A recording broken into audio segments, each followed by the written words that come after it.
मैं जब भी वशीकरण से रिलेटेड कोई एपिसोड आपके लिए लेकर आता हूँ तो कुछ खास बातें मैं उसमें आपको ज़रूर बताता हूँ और वह बताना मेरा कर्तव्य भी है, क्योंकि मैंने अक्सर एक बात नोट की है कि वशीकरण का नाम आते ही कई लोग इसको गलत वे में ले जाने लगते हैं, जबकि वशीकरण का जो मतलब है वो बिल्कुल भी नेगेटिव नहीं है। वशीकरण का जो रियल अगर कारण हम समझें, अगर हम वशीकरण के बारे में सही से इसको परिभाषित करें तो इसका मतलब होता है कि एक खराब रिलेशनशिप को ठीक करने के लिए प्रयोग की जाने वाली टेक्निक। लेकिन आज के टाइम में ज़्यादातर जो लोग हैं वो वशीकरण को गलत चीज़ में प्रयोग कर रहे हैं, वशीकरण को गलत अपना स्वार्थ पूरा करने के लिए यूज़ कर रहे हैं, जो कि बहुत गलत है। हालांकि उन लोगों को यह बिल्कुल भी नहीं पता कि जिस वशीकरण को वो अपने हंसी मजाक में या अपना स्वार्थ पूरा करने के लिए यूज़ कर रहे हैं, यही वशीकरण आगे चलकर उनको कितना बड़ा नुकसान दे सकता है, इस बात का उन लोगों को बिल्कुल भी अंदाज़ा नहीं होता। क्योंकि जहाँ पर वशीकरण की बात आती है वहाँ पर स्पष्ट शब्दों में एक चीज़ बतानी जरूर चाहिए कि अगर आप लोग अपना कोई स्वार्थ पूरा करने के लिए, अगर आप जानबूझकर दूसरे का बुरा करने के लिए, या अगर आप किसी भले व्यक्ति का बुरा करने के लिए वशीकरण का प्रयोग कर रहे हैं, तो याद रखिए वो दिन दूर नहीं कि उस व्यक्ति का तो बुरा कुछ नहीं होगा, क्योंकि परमात्मा सब देखता है। लेकिन जिस व्यक्ति के ऊपर आपने गलत मंशा से वशीकरण किया था, आपका सब कुछ एक दिन बर्बाद हो जाएगा। इसलिए वशीकरण को कभी भी गलत थिंकिंग से यूज नहीं करना चाहिए। ये बात अच्छी तरह से दिमाग में आप बिठा लीजिए।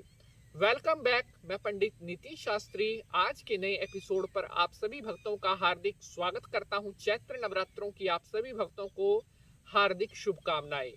हमारे पास भी कमेंट आते हैं कि शास्त्री जी मेरा बेटा हमारे कहने से नहीं चल रहा, या हमारा बेटा गलत चल रहा है, उसकी संगति खराब है, तो उसके लिए हम क्या करें।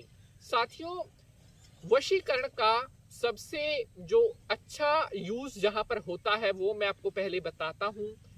अगर आपका बेटा बहुत ज्यादा गलत चल रहा है, अगर आपकी संतान आपके कहने में नहीं है, बार बार आपको दुख देती है, पति पत्नी का रिश्ता टूटने के कगार पर आ गया है, और कोई रिलेशन ऐसा है जो टूटने वाला है, अगर किसी रिश्ते को टूटने से बचाना पड़े और तब वशीकरण करना पड़े तो बिल्कुल भी गलत नहीं होता।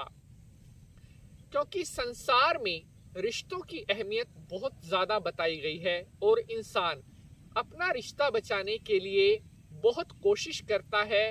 अगर आप अपना रिश्ता बचाने के लिए वशीकरण कर रहे हैं तो यकीन मानिए आप बहुत अच्छा कार्य कर रहे हैं। हो सकता है पति पत्नी में कोई अनबन हो, या पुत्र पिता में कोई अनबन हो, भाई बहन में कोई अनबन हो, तो ऐसे में आप वशीकरण का सही में इस्तेमाल कर सकते हैं। प्रेमी प्रेमिका आपस में वशीकरण का प्रयोग कर सकते हैं। अगर उनके रिलेशनशिप में कोई थर्ड पर्सन आ गया है तब आप इस वशीकरण का प्रयोग कर सकते हैं, क्योंकि आप अपना रिलेशन बचाने के लिए वशीकरण कर रहे हैं, किसी को हर्ट करने के लिए वशीकरण नहीं कर रहे हैं। तो उम्मीद है आपको ये जो बातें मैंने समझाई है अच्छी तरह से ये बातें समझ में आ गई होंगी।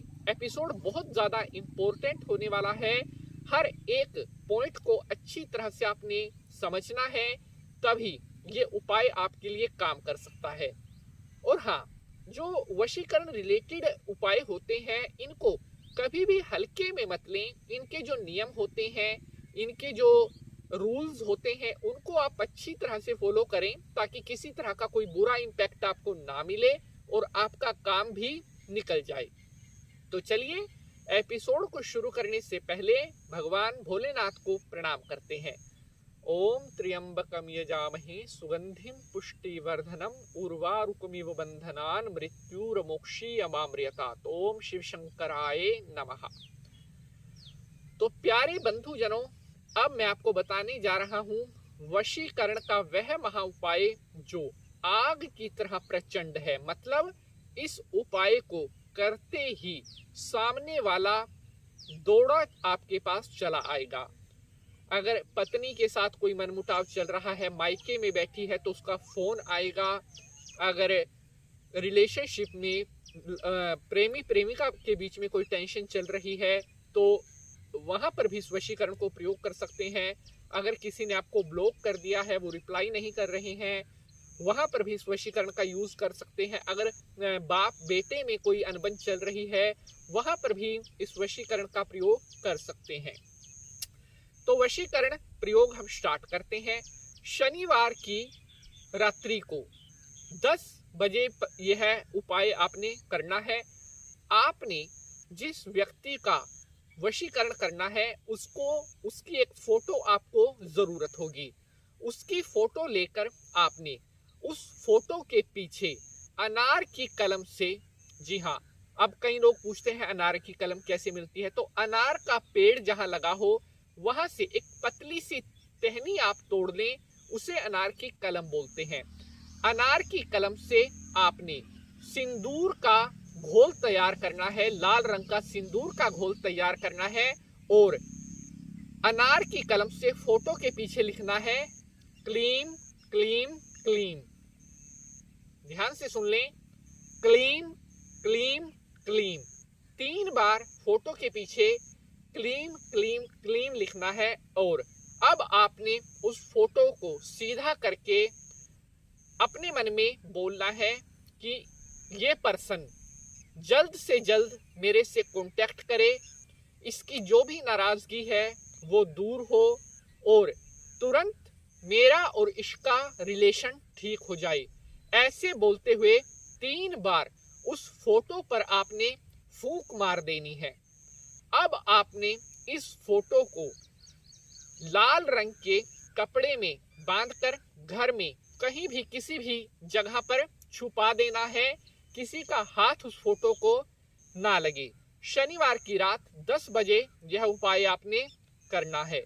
अगला शनिवार आने से पहले, यानी कि केवल 6 दिन में ही आपको इस उपाय का रिजल्ट मिल जाएगा और भगवान कृष्ण जी की कृपा से आपके रिलेशंस में जो भी प्रॉब्लम्स थी, अगला शनिवार आने से पहले पहले वो सारी प्रॉब्लम्स आपकी दूर होनी शुरू हो जाएंगी।